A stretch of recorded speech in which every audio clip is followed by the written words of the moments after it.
The Daily Ticker brought to you in the fan by Pelican Brewing Company. Born at the Beach, online at pelicanbrewing.com. 5 coastal locations now, Andrew. 1, 2, 3, 4, 5. Rockaway Beach, new location is open. Is Matt Moscona on right now? Huh? ESPN Baton Rouge. Talking to him. We're trying to get a secure line, get a good connection. Moscona good? Down in Louisiana. Matt, do you got us? 10-4, do you got us? We're just now getting cell service in Louisiana, guys. My apologies. It's all right. It's okay, man. Thank you for hopping on. I know today's incredibly busy for you. You got a great show planned today. Let's just, I guess, start here. Like, it started trickling out very slowly after that loss that they're talking.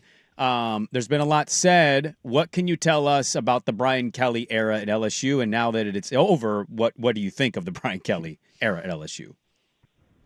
I mean, well, it came with tremendous expectation, right? When Scott Woodward got Brian Kelly away from Notre Dame, it was a major coup. He was the winningest coach in the history of Notre Dame football. But to do that, it took a heavy financial investment, 10 years, $95 million, with 90% of that contract guaranteed. So LSU knew that for better or worse, they were going to be financially bound to Brian Kelly for a decade. And the most surprising part of it, guys, is, I mean, I was in Nashville 2 Saturdays ago when LSU lost to Vanderbilt, and that was the LSU Board of Supervisors trip. So every year the board makes one trip. They do a board dinner Friday night. They all wear their gaudy purple blazers on the field, whatever. But the point is, all the power brokers were there at that game when LSU lost. And even after that game, private conversations that I had, there was no talk whatsoever of moving on from Brian Kelly. Basically, what was expressed was they've lost 2 close games on the road to top 10 teams, Ole Miss and Vanderbilt. That's not cause to fire someone and pay a $54 million buyout. But that goes to show you just how dramatically things swung on Saturday night.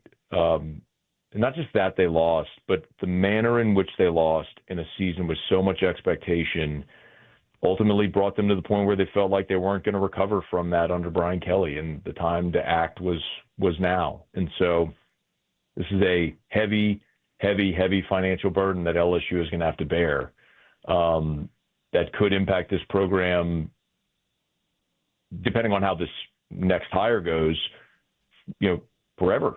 This will be a defining moment in this program. But to say that it's a surprise that it led to what it did, how quickly it did, would be a dramatic understatement. You mentioned how quickly things evolve. That's wild to hear even a week ago that wasn't a conversation, and then the A&M game happens, and that's how quickly it moved.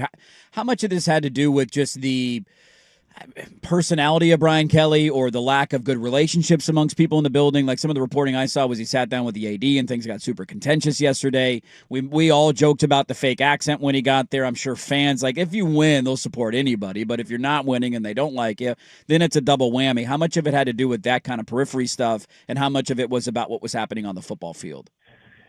Yeah, so that's layered. First of all, I know the report about the contentious meeting. Every conversation I've had with people involved in those discussions said that did not happen. That there was no contentious meeting. That Brian Kelly and the athletic director, Scott Woodward, met Sunday. Kelly was told he lost support and they were going to move in a different direction.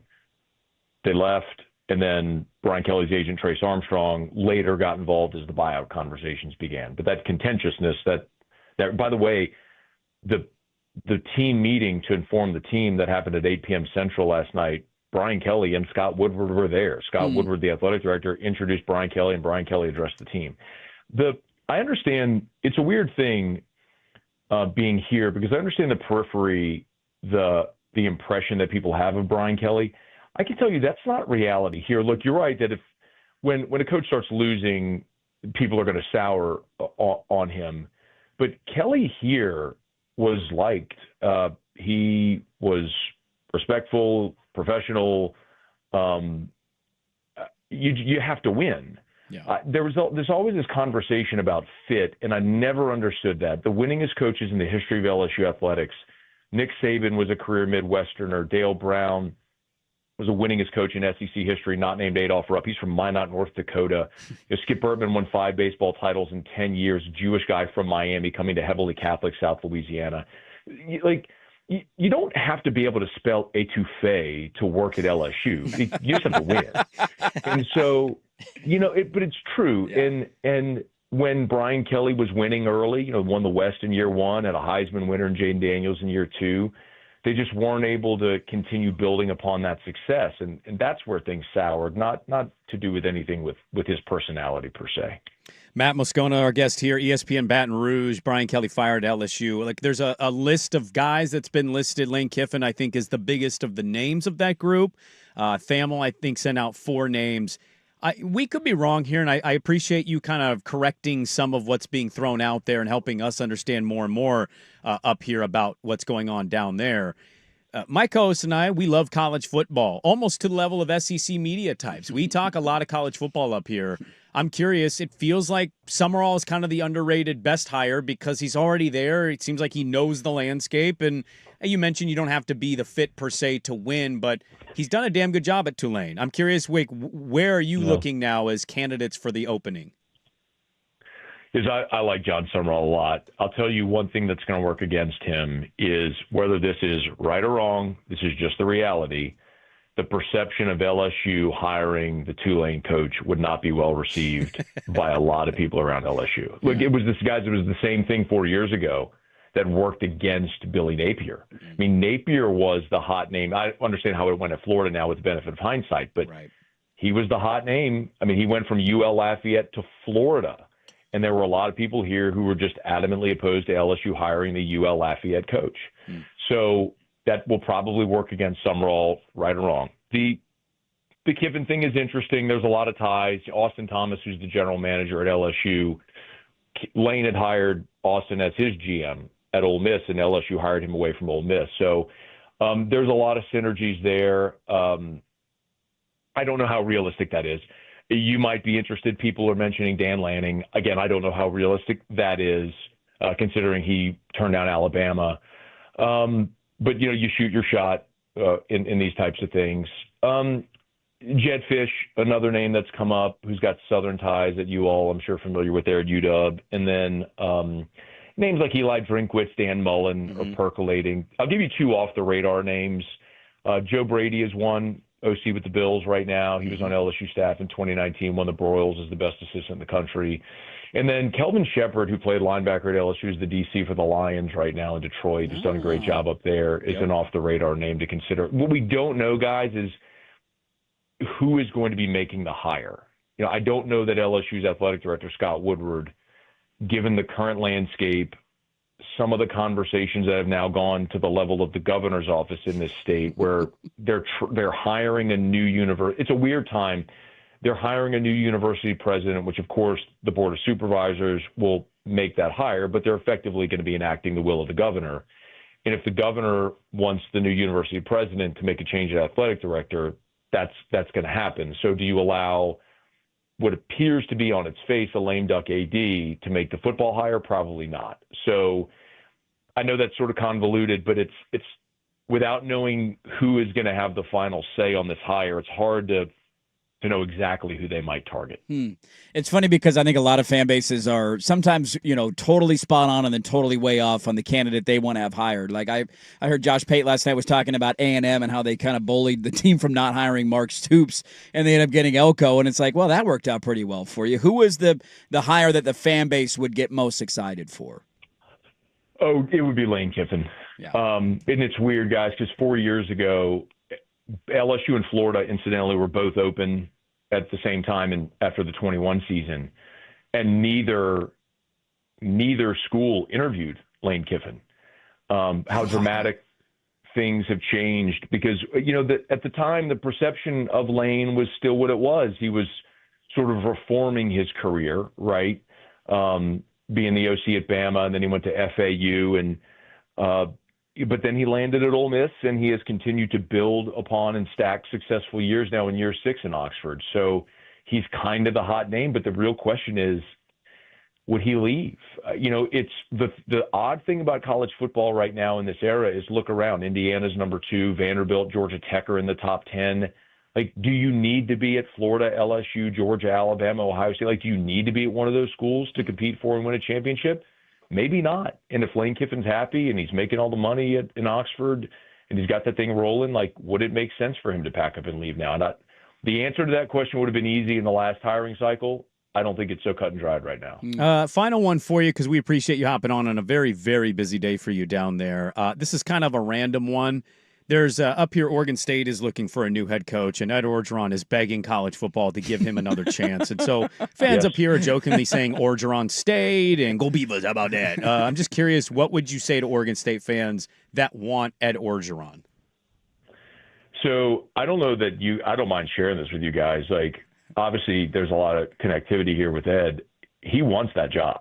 Like, he is making it known that he wants the Oregon State job. So that's, at least on his end, that's real. Ed is a great recruiter, and he is a fantastic defensive line coach. He inherited a great situation from Les Miles. And that might surprise people, but most of the staff that Ed had were staff members he inherited that Les Miles hired.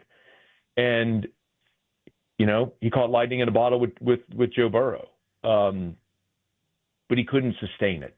Do I think Ed could build Oregon State into a contender? I do not. Would he make things interesting there? Yes.